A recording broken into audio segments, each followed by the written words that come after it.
Conservative MP Sir Gerald Howarth lost his temper at a leading Republican campaigner after he was interrupted during a debate on abolishing the royal family. Sir Gerald clashed with Republic CEO Graham Smith as the pair debated whether or not to abolish the royal family. But as Sir Gerald defended the institution, arguing they could rise above the politics attached to an elected head of state, the Conservative MP grew increasingly irate at his fellow panelists' interruption. Sir Gerald then lashed out at Graham Smith, telling him to be quiet and comparing his arguments to drivel. Speaking on LBC, Sir Gerald defended the royals and argued people feel valued when they turn up to events, suggesting they avoid the political mess of an elected head of state who may be unpopular. Sir Gerald said the UK did not have to worry about a Trump or about a Xi and that the UK should celebrate the pageantry of the royals. Mr. Smith butted in, arguing those features of the royals were not justifiable reasons to keep them in the position they are in.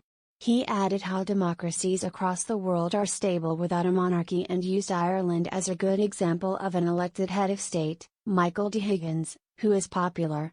Host David Lammy then quizzed Sir Gerald on the costs of an elected head of state and whether that would be more than the maintenance of the royal family. Sir Gerald replied, "Of course, there would be a cost. I don't know how much the German president cost. I don't think anyone in this country could name who the German president is. But there is a cost attached there too. But think about the credit side of the balance sheet. How many visitors come from overseas to come and see our royal palaces?" Mr. Smith then interrupted to challenge Sir Gerald on his point, which appeared to irritate him.